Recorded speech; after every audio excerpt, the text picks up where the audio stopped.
बिस्मिल्लाहिर्रहमानिर्रहीम। अस्सलाम वालेकुम स्टूडेंट्स, मेरा नाम इमरान अहमद है और मैं आपका कंप्यूटर साइंस का टीचर हूँ। स्टूडेंट्स, आज का जो हमारा लेक्चर है वो हमारी बुक के चैप्टर नंबर 2 से रिलेट कर रहा है। और स्टूडेंट्स, लास्ट लेक्चर के अंदर हमने बात की थी इंटरनेट और फिर उसकी कुछ हिस्ट्री के बारे में बात की थी। स्टूडेंट्स, आज के लेक्चर के अंदर हम इंटरनेट और उसके यूजेस के बारे में बात करेंगे। तो स्टूडेंट्स, आइए फिर आज का लेक्चर स्टार्ट करते हैं। स्टूडेंट्स, आज का जो हमारा लेक्चर है इंफॉर्मेशन नेटवर्क्स का चैप्टर नंबर 2 है हमारा। उसमें जो इंटरनेट का था उसके बारे में आज का लेक्चर है। और आज के लेक्चर के अंदर हम ये देखेंगे कि इंटरनेट के जो यूजेस हैं वो हमारे पास कौन कौन से अवेलेबल हैं। स्टूडेंट्स, लास्ट लेक्चर में अगर आपको याद हो तो हमने इंटरनेट के बारे में बात की थी, उसकी डेफिनेशन के बारे में बात की थी। स्टूडेंट्स, एक दफ़ा मैं उसको रिफ्रेश कर देता हूँ आपके लिए डेफिनेशन को कि इंटरनेट बेसिकली है क्या चीज़। Internet is a network of connected computers that provides us a facility of exchange data, files, and messages with other computers that are connected to the internet. Students, basically internet जो है वो inter network से बना है। Inter network का मतलब ये है कि नेटवर्क ऑफ नेटवर्क्स, कि डिफरेंट नेटवर्क्स जब आपस में मिलकर एक नेटवर्क क्रिएट करते हैं, that can be called as internet. और यही बात स्टूडेंट्स यहाँ पे मेंशन की गई है कि उन नेटवर्क्स के अंदर जो डिफरेंट कंप्यूटर्स हैं वो आपस में कम्युनिकेट कर सकते हैं, डाटा को शेयर कर सकते हैं, आपके फाइल्स को शेयर कर सकते हैं, मैसेजेस को शेयर कर सकते हैं। तो स्टूडेंट्स, इंटरनेट के ऊपर आप ये चीज़ें आपस में शेयर कर सकते हैं easily. On the internet we can find information about almost anything of the world. Students, आप अगर कंप्यूटर यूज़ करते हैं उसके ऊपर इंटरनेट भी आप यूज़ करते हैं तो आपको कोई भी इन्फॉर्मेशन जो चाहिए आप जो है वो इंटरनेट के ऊपर उसको मेंशन करें कीवर्ड को, तो आपको इन्फॉर्मेशन आपके कंप्यूटर के ऊपर जो है वो शो हो जाती है। तो स्टूडेंट्स, आगे देखते हैं कि हमारे पास आज जो यूजेस ऑफ इंटरनेट हैं वो कौन कौन से हैं। So let's see. Friends, last lecture के अंदर हमने बात की थी कि we can have expert opinions on any topic and can communicate with world community on all ranges of subjects, कि इंटरनेट को हम यूज़ कैसे कर सकते हैं। उसके बाद internet has brought the world nations to the realisation of a global village in which we feel everyone as close as our neighbour. हमने स्टूडेंट एक कॉन्सेप्ट की बात की थी लास्ट लेक्चर के अंदर, दैट इज़ ग्लोबल विलेज। हमने ये बात की थी कि इंटरनेट ने वर्ल्ड को ग्लोबल विलेज बना दिया। कैसे बनाया? क्योंकि विलेज के अंदर भी हमने ये देखा था कि एक जगह से दूसरी जगह इन्फॉर्मेशन है विद इन सेकंड्स या मिनट्स पहुंच जाती है। इसी तरह हमारे इंटरनेट के ऊपर भी अगर दुनिया के एक कोने में कोई इंसिडेंट परफॉर्म होता है तो विद इन मिनट्स या विद इन सेकंड्स दुनिया के दूसरे कोने में वो इन्फॉर्मेशन जो है वो इंटरनेट के थ्रू पढ़ी और देखी जा सकती है। तो स्टूडेंट्स, ये ग्लोबल विलेज का कॉन्सेप्ट था। तो स्टूडेंट्स, आज का जो हमारा लेक्चर था ये रिलेट कर रहा है यूजेस ऑफ इंटरनेट के बारे में, कि इंटरनेट को हम किन फील्ड्स के अंदर ये कहाँ यूज़ कर सकते हैं। The basic understanding of A layman about internet is what kind of information is available on the internet and how. Students, basically हम लोग जब इंटरनेट यूज़ करते हैं तो हमें बेसिकली ये पता होना चाहिए कि हमें कौन सी इन्फॉर्मेशन चाहिए। हमें वो इन्फॉर्मेशन चाहिए जो फॉर एग्जांपल मैं अगर एग्जांपल के तौर पर लेता हूँ कि मुझे कंप्यूटर साइंस में कंप्यूटर नेटवर्क्स के बारे में इन्फॉर्मेशन चाहिए, तो स्टूडेंट्स बेसिकली इंटरनेट के ऊपर ये इन्फॉर्मेशन मौजूद होनी चाहिए। तो इनफैक्ट अगर यूज़ ऑफ इंटरनेट की बात करें तो उसके अंदर जो लेमैन है आपका हमारी तरह का जो आम एक यूज़र है, उस यूज़र को ये चीज़ देखनी है कि कौन सी इन्फॉर्मेशन उसको इंटरनेट से जो है वो चाहिए और उसने उसको कैसे हासिल करना है। तो उसकी हम डिटेल देखते हैं कि कैसे हम ये काम कर सकते हैं।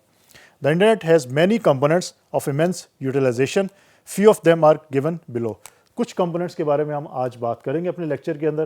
स्टूडेंट्स, इसके अलावा और भी बहुत सारे कंपोनेंट्स या यूजेस मौजूद हैं हमारे पास इंटरनेट के, लेकिन हम सिर्फ कुछ के बारे में आज बात करेंगे और बाकी आपको डिफरेंट बुक्स के अंदर या इवन इंटरनेट के ऊपर अगर आप सर्च करेंगे तो आपको उनके बारे में इंफॉर्मेशन मिल जाएगी। तो स्टूडेंट्स, आइए देखते हैं आज कि हमारे पास जो कंपोनेंट्स ऑफ इंटरनेट है या यूजेस ऑफ इंटरनेट है वो कौन कौन से अवेलेबल है। सो लेट्स सी। स्टूडेंट्स, यहाँ पे कुछ पॉइंट्स लिखे हुए मैंने 1 से लेके 8 तक। इसके अलावा भी हमारे पास जो मौजूद हैं इंटरनेट के यूजेस, हम इंटरनेट को डिफरेंट तरीक़ों से यूज़ कर सकते हैं। स्टूडेंट्स, सबसे पहला जो हमारे पास है वर्ल्ड वाइड वेब, या इन शॉर्ट इसको WWW का नाम देते हैं। स्टूडेंट्स, वर्ल्ड वाइड वेब का ये मतलब है। स्टूडेंट्स, इसको एक्सप्लेन करने से पहले मैं आपको ये बात बता दूँ कि आपके इंटरनेट के ऊपर डिफरेंट वेब पेजेस आप लोग देखते हैं। जो भी आप वेबसाइट ओपन करते हो वो वेबसाइट डिफरेंट वेब पेजेस से मिलके बनती है। तो वेब पेजेस को इंटरनेट के ऊपर किसी ऑर्गेनाइज्ड वे के अंदर जो है वो सेव किया हुआ है। स्टूडेंट्स, वो जो ऑर्गेनाइज्ड वे के अंदर सेव करना है that can be called as world wide web. आपके जो इंटरनेट के ऊपर आप जो वेब पेजेस ओपन करते हो उन वेब पेजेस को इंटरनेट के ऊपर ऑर्गेनाइज तरीके से सेव किया गया एक जगह पे, उसको हम कहते हैं कि वर्ल्ड वाइड वेब। और जब भी आप कोई भी पेज ओपन करना चाहते हैं तो आपको वर्ल्ड वाइड वेब से वो पेज जो है वो आपके कंप्यूटर पे शो हो जाता है। स्टूडेंट्स, इसीलिए जब भी आप अपने ब्राउज़र की आप क्रोम यूज़ कर रहे हैं या इंटरनेट एक्सप्लोरर यूज़ कर रहे हैं, वहाँ पे एड्रेस बार के अंदर जब आप एड्रेस लिखते हैं तो आप फॉर एग्जांपल अगर पीजीसी की मैं बात करूं तो आप लिखते हैं www.pgc.edu.pk, तो ये इन्फॉर्मेशन आप देते हैं और सबसे पहले www लिखते हैं। स्टूडेंट्स वो www आपका जो रेफर करते हैं वर्ल्ड वाइड वेब को। इसका ये मतलब है कि पीजीसी का जो पेज वर्ल्ड वाइड वेब के ऊपर ऑर्गेनाइज वे के अंदर स्टोर है, वहाँ से वो उसको आपके कंप्यूटर पे लाके शो कर दे। तो स्टूडेंट्स इस तरह हम वर्ल्ड वाइड वेब को या www को यूज़ करते हैं। स्टूडेंट्स उसके बाद ईमेल, इलेक्ट्रॉनिक मेल की हम बात करते हैं। स्टूडेंट्स इलेक्ट्रॉनिक मेल जो है इंटरनेट का सबसे जो इम्पॉर्टेंट एप्लीकेशन है। ईमेल के थ्रू ये होता है कि हम एक जगह से दूसरी जगह अपनी जो मेल है, अपने जो मैसेजेस है वो इलेक्ट्रॉनिकली सेंड कर सकते हैं इजीली। स्टूडेंट्स इससे पहले ट्रेडिशनल जो मेल का प्रोसीजर था उसमें आपके आवर्स या आपके डेज़ या इवन वीक्स जो है वो लगते थे, लेकिन ईमेल के थ्रू क्या होता है कि आपका विद इन सेकेंड या विद इन मिनट्स जो है वो दुनिया के एक कोने से दूसरे कोने तक जो मैसेज है वो इलेक्ट्रॉनिकली सेंड होके और रिसीवर को रिसीव भी हो जाता है। सो इसकी हमने बात प्रीवियस लेक्चर्स के अंदर हम कर चुके हैं डिटेल के साथ कि ईमेल क्या होता है, उसके बेनिफिट्स की हम बात कर चुके हैं, हम उसकी लिमिटेशंस की बात भी कर चुके हैं। तो स्टूडेंट्स अगेन कि इलेक्ट्रॉनिक मेल आपकी क्या है कि आप मैसेजेस को एक जगह से दूसरी जगह अगर आपने सेंड करना है और इलेक्ट्रॉनिकली आपने सेंड करना है तो आप ईमेल की जो फैसिलिटी है उसको यूज़ कर सकते हैं। सो उसके बाद टेलनेट। सो टेलनेट का जो एप्लीकेशन है, ये प्रोटोकॉल है, वो क्या काम करता है कि स्टूडेंट अगर हमने किसी भी कंप्यूटर को जो रिमोटली एक्सेस करना है या रिमोटली किसी कंप्यूटर को हमने अपने कंप्यूटर से कनेक्ट करना है तो हम उसको टेलनेट के थ्रू ये काम कर सकते हैं और उस कंप्यूटर की जो इन्फॉर्मेशन है उसको हम यूज़ कर सकते हैं और जो भी अगर हमने उस कंप्यूटर की स्क्रीन को यूज़ करना है तो हम उस कंप्यूटर की स्क्रीन को भी यूज़ कर सकते हैं। तो टेलनेट के थ्रू हम ये काम कर सकते हैं। सो उसके बाद फाइल ट्रांसफ़र प्रोटोकॉल, हमारा एक प्रोटोकॉल है that is called file transfer protocol. Student जैसे कि नाम से ये मेंशन है कि फ़ाइल ट्रांसफ़र, कि ये फाइल्स को ट्रांसफ़र करवाता है एक कंप्यूटर से दूसरे कंप्यूटर तक। सो बेसिकली इसके अंदर हम नेटवर्क मॉडल्स का टॉपिक पढ़ेंगे नेक्स्ट लेक्चर्स के अंदर, जिसमें क्लाइंट सर्वर इन्वायरमेंट की हम बात करेंगे। So basically file transfer protocol client server environment को यूज़ करता है। जो कंप्यूटर रिक्वेस्ट करता है किसी फाइल की वो कंप्यूटर क्लाइंट कहलाता है और जो कंप्यूटर उस रिक्वेस्ट के अगेंस्ट सर्विस प्रोवाइड कर रहा है या फाइल प्रोवाइड कर रहा है वो कंप्यूटर जो है वो सर्वर कहलाता है।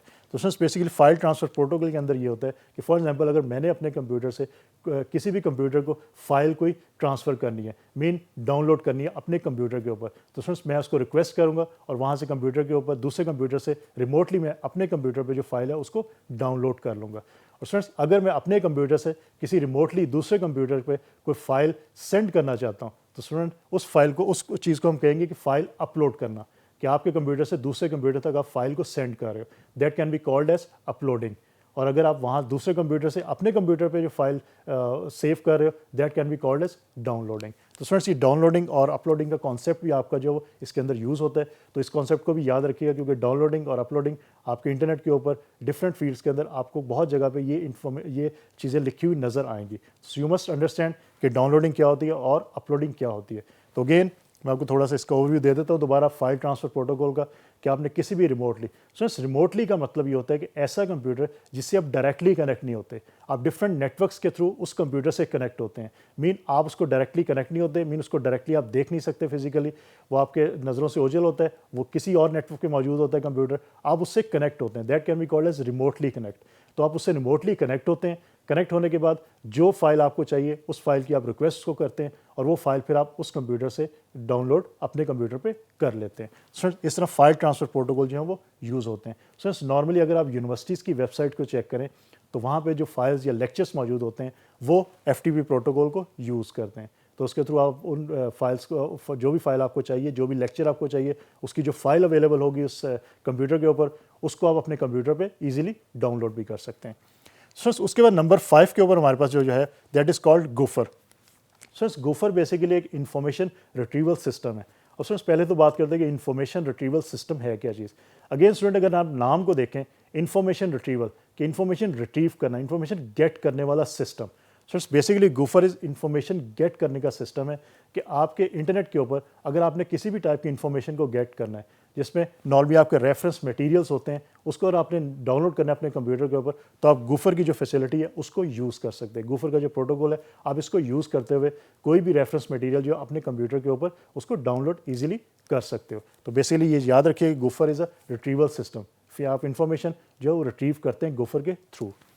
सो उसके बाद नंबर 6 के अंदर chat groups. Students, chat groups के बारे में आप लोग बहुत अच्छी तरह जानते होंगे क्योंकि आप लोग इसको यूज़ भी करते होंगे, जिसमें सबसे जो वेल नोन है, आप व्हाट्सएप यूज़ करते हैं, आप ट्विटर यूज़ करते हैं और इवन आप फेसबुक का जो चैट है उसको भी आप यूज़ करते हैं। तो फ्रेंड्स, ये इंटरनेट की बहुत बड़ी एक एप्लीकेशन है कि आप डिफरेंट रीजन्स के अंदर जो मौजूद है लोग, वो आपस में ईजिली जो वो चैटिंग कर सकते हैं, ईजिली कम्युनिकेशन कर सकते हैं। और एक पर्सन अगर यूएसए में मौजूद है और एक पाकिस्तान में मौजूद है तो इजीली आप फेसबुक की चैट या आप ट्विटर या व्हाट्सएप को यूज़ करते हुए आप इंफॉर्मेशन आपस में इजीली शेयर कर सकते हो। तो फ्रेंड्स, चैट ग्रुप्स के थ्रू ये बहुत बड़ी फैसिलिटी हमें अवेलेबल है। स्टूडेंट्स, उसके बाद नंबर 7 पे इंट्रानेट और नंबर 8 पे एक्स्ट्रानेट। स्टूडेंट्स, इंट्रानेट और एक्स्ट्रानेट जो है वो that is a very important one. ये बहुत इंपॉर्टेंट कॉन्सेप्ट है, आपके एग्जाम पॉइंट ऑफ व्यू से भी है कि नॉर्मली पूछा जाता है कि इंटरनेट और एक्स्ट्रानेट में डिफरेंस क्या है। स्टूडेंट्स, अब यहाँ पे एक चीज़ याद रखिएगा, हमने एक टर्म पढ़ी है इंटरनेट, अब हम देख रहे हैं इंट्रानेट और third one is extranet. Students, अब इन तीनों के अंदर डिफरेंस है बेसिकली, तो मैं आपको अब डिफरेंस इस दोनों में बताऊंगा कि इंटरनेट और एक्स्ट्रानेट के अंदर डिफरेंस क्या है, और फिर आपको मैं इंटरनेट के बारे में बता दूंगा कि इंटरनेट और इन दोनों का डिफरेंस क्या है। तो स्टूडेंट्स, आइए फिर देखते हैं कि इन दोनों के दरमियान बेसिकली डिफरेंस क्या है। सो let's C.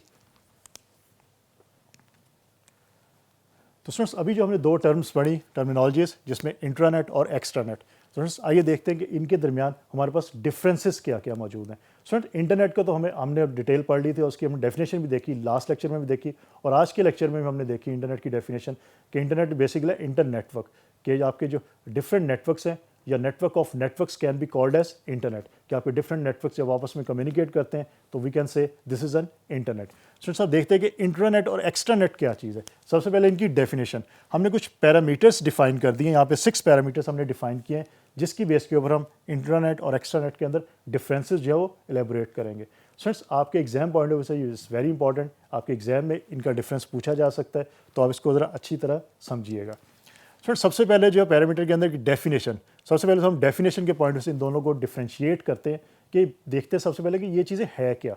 So let's see, first one is intranet, कि इंटरनेट है क्या चीज़।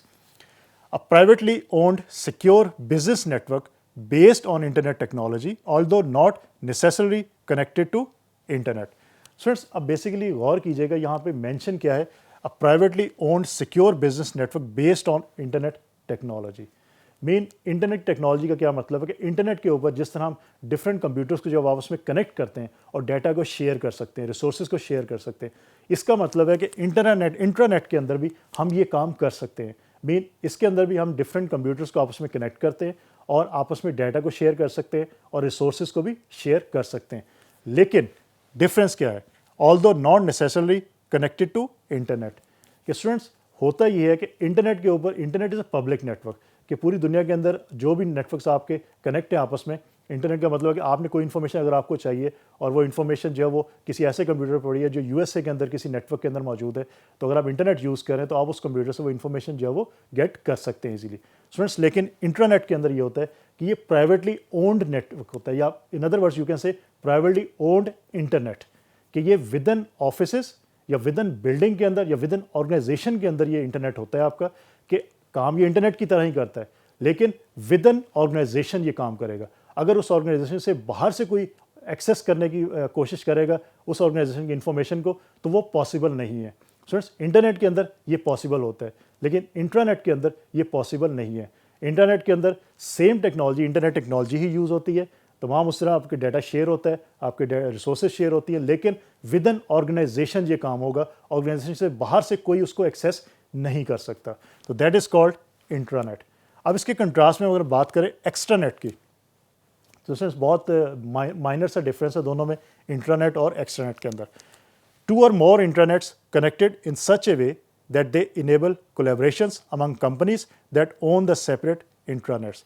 सो इट्स बेसिकली एक्स्ट्रानेट के अंदर क्या होता है कि दो या दो से ज़्यादा इंटरनेट आपस में कम्युनिकेट करते हैं, और अगर किसी ऑर्गेनाइजेशन की इंफॉर्मेशन को या किसी ऑर्गेनाइजेशन के रिसोर्सेज को शेयर करना हो किसी बाहर से, तो बाहर से भी कोई स्पेसिफिक इंट्रानेट ही उसको शेयर करेगा, कोई और सिंगल पर्सन नहीं कर सकता। तो फ्रेंड्स, बेसिकली एक्स्ट्रानेट के अंदर ये फैसिलिटी अवेलेबल है कि अगर आपकी दो ऑर्गेनाइजेशंस के दरमियान आपने कम्युनिकेशन करवानी है तो दोनों ऑर्गेनाइजेशन का जो इंट्रानेट होगा वो आपस में कम्युनिकेट करे, सिर्फ वही आपस में कम्युनिकेट कर सके, उन दोनों कंपनीज के इंटरनेट से कोई और इंटरनेट या कोई और पर्सन कम्युनिकेशन ना कर सके।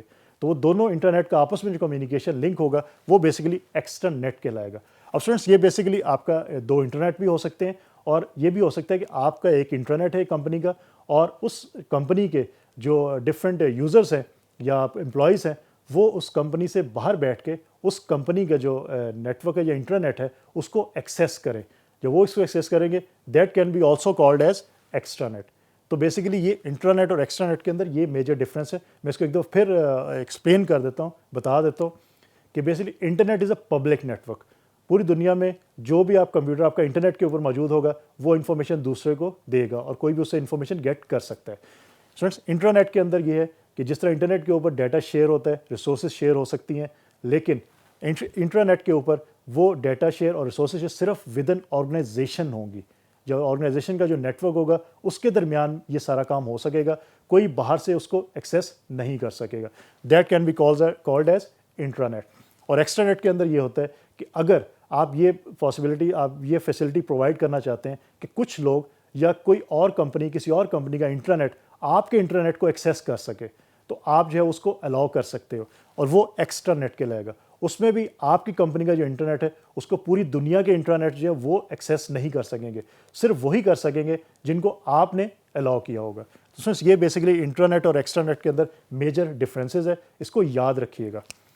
अब हमारे पास दूसरा पैरामीटर है दैट इज़ यूजेज, कि इंटरनेट का यूजेस कैसे है और एक्स्ट्रानेट का यूजेस कैसे है। इंटरनेट की बारे में बात की, इंटरनेट का यूजेस पब्लिक है, पब्लिकली कोई भी उसको यूज़ कर सकता है इजीली। लेकिन आपके जो इंटरनेट और एक्स्ट्रानेट के अंदर इंटरनेट का भी प्राइवेट यूज़ है कि जो विद इन कंपनी के अंदर जो एम्प्लॉयज़ आपके होते हैं डिफरेंट, वो यूज़ कर सकते हैं, और आपका एक्स्ट्रानेट भी प्राइवेटली यूज़ है। इसको पब्लिकली हर कोई यूज़ नहीं कर सकता, जिसको आपने एक्सेस दी है सिर्फ वही इसको यूज़ कर सकेगा। So number third is user types, कि कौन सी टाइप्स के यूज़र जो है वो इंटरनेट को एक्सेस कर सकते हैं। ऑर्गेनाइजेशन के एम्प्लॉयज़ कर सकते हैं, ठीक है, ऑर्गेनाइजेशन की जो हायर मैनेजमेंट है वो कर सकती है, या ऑर्गेनाइजेशन के अंदर जो मौजूद हैं यूज़र्स वो काम ये कर सकते हैं। और आपके जो एक्स्ट्रानेट है उसमें आपके सप्लायर्स हो सकते हैं, ठीक है, उनसे आप कनेक्ट कर सकते हो अपने इंटरनेट को, अपने सप्लायर से कनेक्ट कर सकते हो। आपके कस्टमर्स हो सकते हैं, आपके बिजनेस पार्टनर्स हो सकते हैं, उसके साथ आप कनेक्शन जो इस्टेब्लिश कर सकते हो। अगेन इंटरनेट की बात करें तो उसके ऊपर पब्लिकली हो तो उस पर कोई भी कनेक्ट कर सकता है, उसमें कोई ऐसी लिमिटेशन नहीं है कि सिर्फ एम्प्लॉयज़ होंगे या सप्लायर्स होंगे या कस्टमर्स होंगे एंड सो ऑन। स्टूडेंट्स उसके बाद नंबर 4 के ऊपर हम सिक्योरिटी की बात करते हैं कि हमारी सिक्योरिटी किस लेवल पे। स्टूडेंट बात ये होती है कि सिक्योरिटी जब भी बात आती है, अगर कोई चीज़ पब्लिकली अवेलेबल है तो उसकी सिक्योरिटी ऑब्वियसली कम होगी हमेशा, लेकिन अगर कोई चीज़ प्राइवेटली अवेलेबल है, उस पर ज़्यादा लोगों को एक्सेस नहीं है, तो उसकी जो सिक्योरिटी है वो हमेशा ज़्यादा ही होगी। तो हमने यहाँ बात की, अगर यूजर्स की बात देखें तो दोनों नेटवर्क आपके प्राइवेटली यूज़ हो रहे हैं, तो इसका मतलब है कि सिक्योरिटी की बात करेंगे तो आपके जो इंटरनेट है उसमें हाई सिक्योरिटी होती है, क्योंकि विद इन ऑर्गेनाइजेशन ही आपने सिर्फ कंप्यूटर्स को डाटा शेयर करवाना है, उस ऑर्गेनाइजेशन से बाहर से कोई भी उसको एक्सेस नहीं कर सकता। तो विद इन ऑर्गेनाइजेशन जो आपके कंप्यूटर्स हैं उनको आप सिक्योर ईजिली कर सकते हो, आपको मैनेज करना आसान होता है सिक्योरिटी, अगर विद इन ऑर्गेनाइजेशन आपके नेटवर्क से डाटा को शेयर कर रहे हैं। तो इसके कंट्रास्ट में अगर आप एक्स्ट्रानेट की बात करें तो उसमें आपकी सिक्योरिटी बहुत कम नहीं होती, लेकिन मीडियम सिक्योरिटी आपको अवेलेबल होती है, क्योंकि आप कुछ लोगों को या कुछ इंटरनेट या कुछ कंपनीज़ को अपने इंटरनेट में एक्सेस दे देते हैं। तो इसका ये मतलब है कि मीडियम सिक्योरिटी आपको अवेलेबल होती है। इसके कंट्रास्ट में अगर आप इंटरनेट की बात करें वहाँ भी आपकी सिक्योरिटी जो है वो लेस अवेलेबल होती है, क्योंकि वो पब्लिकली अवेलेबल है, कोई भी आपके नेटवर्क को, आपके कंप्यूटर को एक्सेस ईजिली कर सकता है। सो उसके बाद नंबर 5 के ऊपर ओनरशिप, कि आपके जो ओनरशिप है वो इंटरनेट और एक्स्ट्रानेट की क्या हो सकती है। सो नॉर्मली ओनरशिप जो इंटरनेट की वो सिंगल ऑर्गेनाइजेशन की होती है, और आपकी जो एक्स्ट्रानेट है वो सिंगल भी ऑर्गेनाइजेशन हो सकती है और मल्टीपल ऑर्गेनाइजेशन की भी हो सकती है। ये दोनों पॉसिबिलिटीज़ मौजूद है। सो उसके बाद जो नंबर 6 है दैट इज़ रेगुलेशन बाय या regulated by. Internet regulated by an organisation, कि इस पर जो रूल्स और रेगुलेशन है, जिस कंपनी का इंटरनेट होगा वो कंपनी अपने रूल्स और रेगुलेशन उस पर फॉलो करेगी या उस पर इम्प्लीमेंट करेगी, और उन्हीं को आपके एम्प्लॉयज़ को, आपके यूज़र्स को फॉलो करना पड़ेगा। उसके अगेंस्ट आपके जो एक्स्ट्रानेट है रेगुलेटेड बाय मल्टीपल ऑर्गेनाइजेशन, ये भी डिपेंड करता है, सिंगल ऑर्गेनाइजेशन भी हो सकती है और मल्टीपल ऑर्गेनाइजेशन भी हो सकती है। मल्टीपल ऑर्गेनाइजेशन कौन सी, कि जिनका इंटरनेट आपस में कनेक्ट हुआ हुआ है, तो वो अगर दो कंपनीज़ हैं तो दोनों कंपनीज़ के जो रूल्स हैं वो आपस में जो है रूल्स एक दूसरे से शेयर करेंगे, और उन रूल्स को दोनों कंपनीज जो है वो फॉलो करने की पाबंद होंगी। तो इस तरह रूल्स एंड रेगुलेशन जो है वो यूज़ किए जाते हैं। तो फ्रेंड्स बेसिकली ये हमने बात की अभी कि हमारे पास जो डिफरेंस था इंटरनेट और एक्स्ट्रानेट के अंदर वो क्या था। फ्रेंड्स अगेन मैं इसको कह रहा हूँ आपके एग्जाम पॉइंट से this is very very important concept, और अगर कंप्यूटर नेटवर्क के पॉइंट से हम बात करें this is very important one. तो इसको ज़रा अच्छी तरह याद रखिएगा। सबसे पहला डिफरेंस तो हमने इसकी डेफिनेशन देखी, तो डेफिनेशन को ज़रा याद रखिएगा कि डेफिनेशन है क्या। उसके बाद हमने पैरामीटर में यूजेज कि यूज़ को कौन कौन कर सकता है। दोनों में आपने प्राइवेट देखा कि प्राइवेटली इसको यूज़ किया जाता है, पब्लिकली इसको यूज़ नहीं किया जाता है। उसके बाद हमने यूज़र टाइप्स देखी कि इंटरनेट के अंदर यूज़र की कौन की टाइप्स हैं जो उसको यूज़ करती है। नॉर्मली ऑर्गेनाइजेशन के एम्प्लॉयज़ होते हैं, और आपके एक्सटर्नेट के अंदर सप्लायर्स हो सकते हैं, और सप्लायर्स के कस्टमर्स हो सकते हैं, और आपके बिजनेस पार्टनर्स हो सकते हैं। फिर सिक्योरिटी की बात की, इंटरनेट के अंदर आपको हाई सिक्योरिटी मिलती है, और आपको एक्सटर्नेट के अंदर मीडियम सिक्योरिटी जो अवेलेबल होती है। उसके बाद ओनरशिप, नॉर्मली आपकी जो इंटरनेट है वो सिंगल ओनरशिप होती है कि सिंगल ऑर्गेनाइजेशन का, क्योंकि नेटवर्क है तो सिंगल ओनरशिप ही होगी। लेकिन आपका जो एक्सटरनेट है उसमें सिंगल भी हो सकती है और मल्टीपल भी हो सकती है, दोनों ओनरशिप्स जो है वो अब पॉसिबल है। उसके बाद रेगुलेटेड बाय ऑन ऑर्गेनाइजेशन, उस ऑर्गेनाइजेशन की रेगुलेशन और रूल्स चलते हैं उसके ऊपर जिस ऑर्गेनाइजेशन का वो इंटरनेट होगा। और अगर आपके जो एक्सटरनेट है उसमें अगर आपके दो एक्सटरनेट आपस में कनेक्ट दो इंटरनेट आपस में कनेक्ट कर रहे हैं, तो दोनों इंटरनेट कंपनीज जो हैं उनके जो रूल्स और रेगुलेशन है वो यूज़ किए जाएंगे। तो फ्रेंड्स बेसिकली आज का जो हमारा लेक्चर था इसके अंदर हमने सबसे पहले ये देखा कि इंटरनेट है क्या चीज़। उसके बाद हमने ये देखा कि इंटरनेट के हमारे पास यूजेस कौन कौन से अवेलेबल हैं। फ्रेंड्स यूजेस के अंदर हमने सबसे पहले ये देखा कि वर्ल्ड वाइड वेब क्या चीज़ है और उसको हम किस तरह यूज़ कर सकते हैं। फिर हमने ईमेल की बात की, इलेक्ट्रॉनिक मेल की बात की कि वो किस तरह काम कर सकती है। फ्रेंड्स उसके बाद हमने फाइल ट्रांसफ़र प्रोटोकॉल की बात की कि हमने किसी रिमोटली कंप्यूटर से फाइल को ट्रांसफ़र करना है अपने कंप्यूटर पर, तो हम कैसे करते हैं। उसके बाद हम बात की गोफर की बात की, जो इन्फॉर्मेशन रिट्रीवल सिस्टम है हमारे पास। फ्रेंड्स उसके बाद हमने बात की कि हमारे पास जो इंट्रानेट और एक्सट्रानेट है वो क्या चीज़ है। और फिर हमने लास्ट में बात की कि इंटरनेट और एक्सट्रानेट की जो हमारे पास डिफरेंसेस मौजूद हैं वो कौन कौन से हैं और हम उनको किस तरह यूज़ कर सकते हैं। तो फ्रेंड्स एक बात इस लेक्चर में याद रखिएगा कि इंट्रानेट, एक्सट्रानेट और इंटरनेट ये तीन डिफरेंट आपकी टेक्नोलॉजीज़ हैं, इसको आपस में मिक्स मत कीजिएगा, ठीक है। इसको आप अच्छी तरह याद रखिएगा, इनकी डेफिनेशंस को।